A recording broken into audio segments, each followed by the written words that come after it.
get this mee tamago eggs at a hawker center. Check it out. See? Soft, soft. And it's duck rice. Good stuff. Hey you! Don't watch that! Watch this! This is the heavy, heavy monster sound. The nuttiest sound around. So if you're coming up the street and you're beginning to feel the heat, well listen, buster, you better start to move your feet to the rockiness, rock steady beat of madness.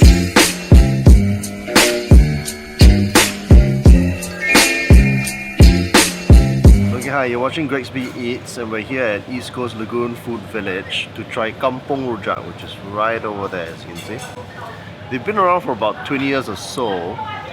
Speaking to the stall holders, they said that the stall started off at Pasir Ris for 5 years before relocating to East Coast Lagoon Food Village in the early 2000s or so. The stall, compared to all the other famous rojak stalls, is relatively unknown. Very under the radar, hasn't gotten any press. But once you taste a rojak here, instantly you'll know that they should be more famous, as the quality easily matches the standard of any of the rojak stalls at Dunman or Old Airport Road food centres. So come, let's have a taste.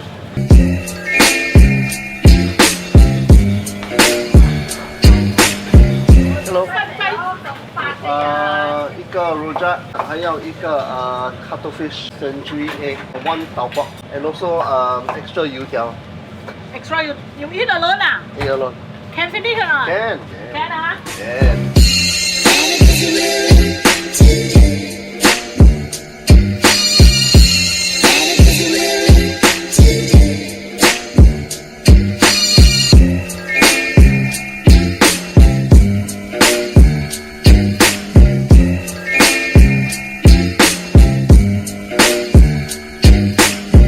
Okay, we got a huge amount of rojak here. I talked to the lady in front and she actually clarified the date of when they actually moved to East Coast Lagoon Food Village, and it is 2003.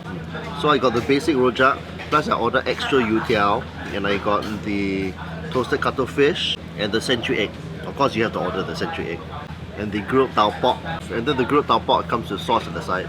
Now I'm not going to give an explanation of what a rojak is, but if you would like to know, I did a vlog about what I consider Singapore's best rojak, and I'll link it basically up there or up there, somewhere around there. So you can go and watch that for a more detailed explanation of what rojak is. Let's try the rojak itself.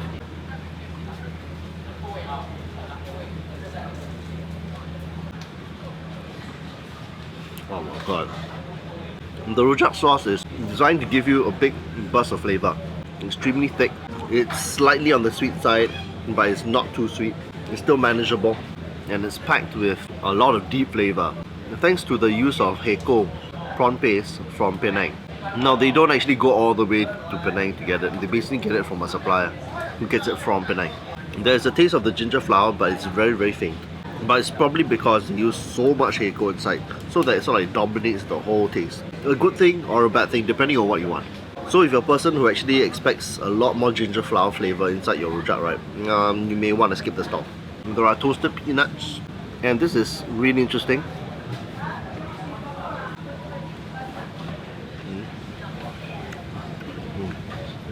The peanuts are really nice here, because they actually grind and they toast their peanuts. And it's a pretty rare practice these days. The nice thing about the peanuts too is that they don't just give you a bit, they give you liberal amounts of it, and that's a good thing. But the youtiao is the killer. Okay, I've already showed you this.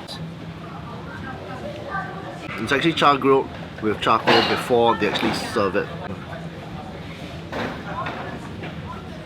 It's charcoal grilled, so it's crispy and it's slightly chewy, and it's got a smoky flavour. Very, very nice. The highlight here, for sure. Eating the century egg.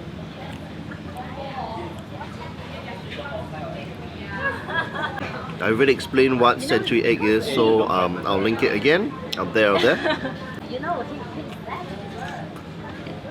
Perfect. The dried cuttlefish.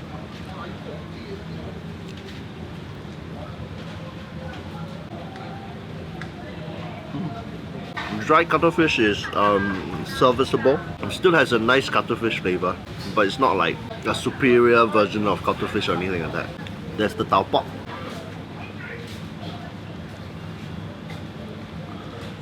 Then you dip it into the chili.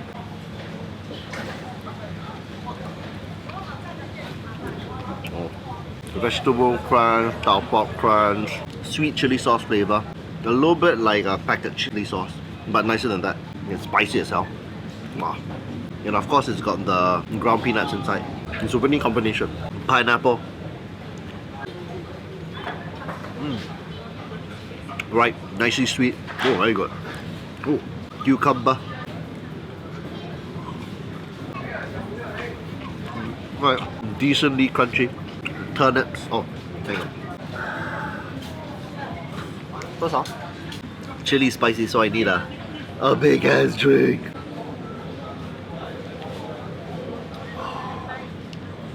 If you ask for chili inside, right, they actually make it quite spicy. So if you're not a chili fan, ask it to be toned down a bit. Woo. The turnips. Yeah, nicely crunchy. To sum up this rojak, this is not a subtle rojak at all. It is designed to give you a very big, bold flavor. The rojak sauce itself is very strong, very powerful, and very big Heiko flavor. Something which you may or may not appreciate. To give you an idea about how deep the Heiko flavor is here, when you stand outside the store, right, you can actually smell the dried prawns. Once you finish this meal, you will smell it in your fingers, you smell it in your breath for like many hours later. It's like when you go on a date, right, you're always advised not to eat garlic, right? Same here. In the Asian context, if you go on a date, don't order Heiko. Okay, they're all finished. That was a look at Kampong Rojak. A must-have if you're here at East Coast Lagoon Food Village. As I said, usually comparable to the top rojak stalls in Singapore. Maybe like half a notch, a hair notch down lower, because the cuttlefish is not as nice and there isn't a more complex flavor, I suppose. But still, the fact that they actually dared to put such a bold Heiko flavor in here is very commendable. So thanks for watching another episode of Greg Speed Eats, where I eat through the whole of Singapore. If you like this episode, give a like, comment, subscribe, and I will see you in the next one. Bye bye.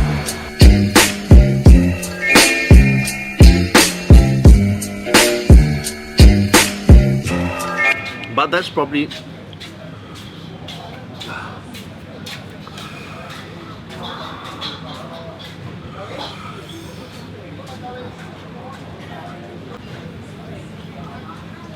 你去喝个 K 啊，大的啊，要，谢谢。